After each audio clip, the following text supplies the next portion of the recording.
made it onto a lot of different playlists that I would make for myself, and burned to CD, which I did pretty extensively through the 2000s, almost to this day, although it's less of a thing today because nobody has a CD player to listen to it on, sadly.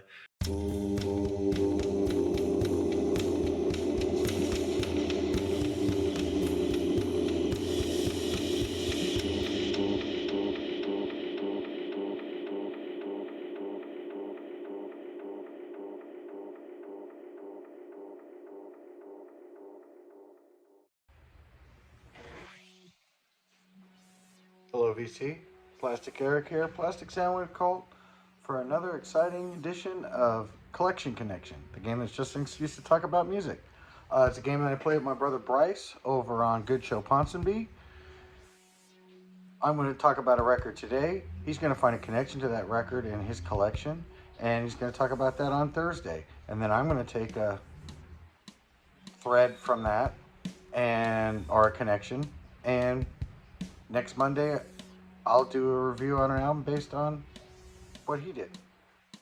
That took way too long, so let's get going. So, the album that my brother showed last Thursday was the Fratellis, Costello Music. Fantastic album cover, I gotta say. Interesting band.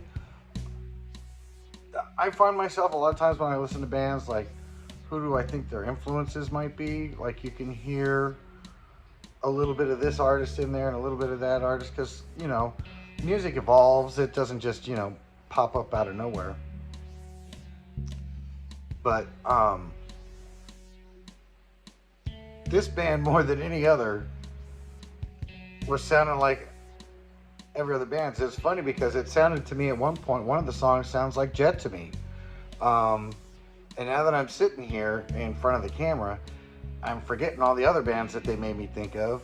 And I was listening to another record while I was editing part of the video already, so I can't remember the name of the other bands that they were making me think of.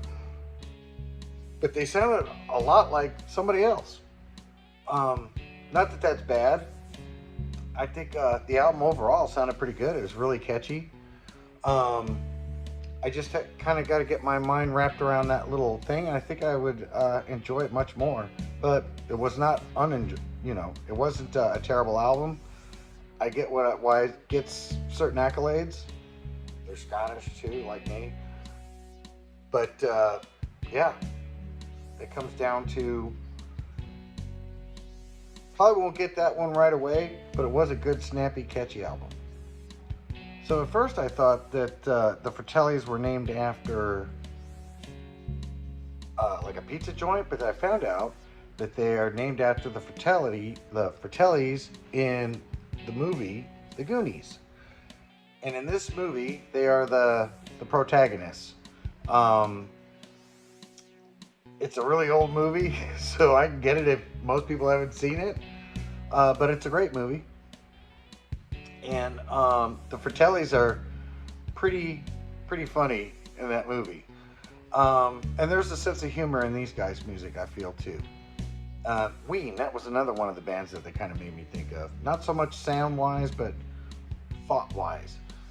And so I looked up bands that are named after characters.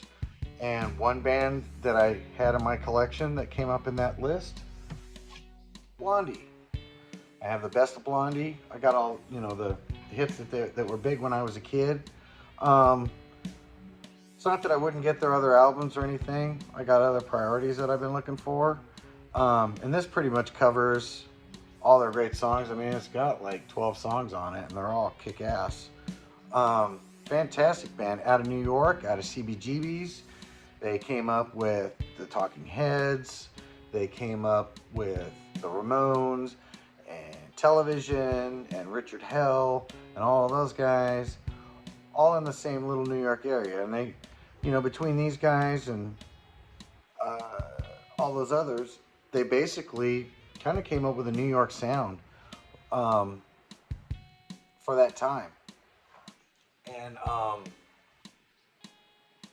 I remember as a kid watching this, and people would look at Debbie Harry and be like, oh yes, I saw that video she did on Top of the Pops for Heart of Glass, and she's wearing a garbage bag.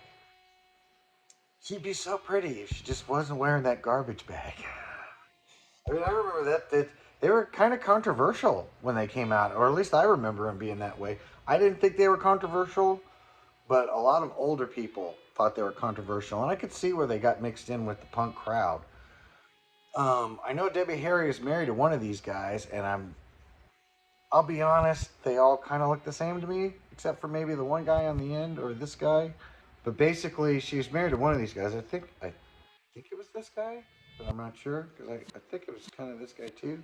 Again, I'm not sure because let's be honest, the main focus of Blondie was Debbie Harry, and the other guys played great music. But when you got Debbie Harry out in front of you, I don't think a lot of at least 50% of the fans aren't paying too much percent of, attention to the people behind her. She went on to have a decent solo career too. As far as I know, she's still alive. I liked Blondie a lot when I was a kid, but when they broke up, and I never got into their deep tracks or anything like that, and I was more into their hits. And so, since I really didn't collect 45s, though I used to get a few back when I lived in England, I never got any from Blondie, but I always did like Blondie.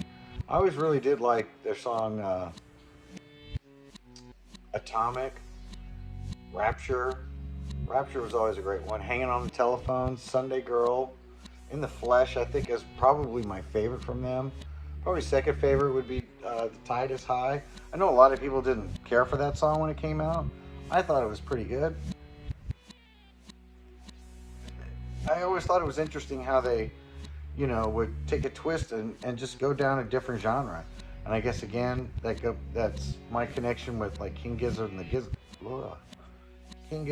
Lizard Wizard and Queen and bands like that who took different sounds, and the Beatles.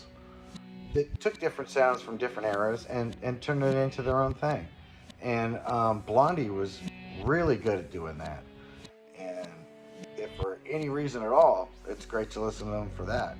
So, Blondie, trying to stick to the music and not be a pig and talk mostly about Debbie Harry, because that would be really easy to do.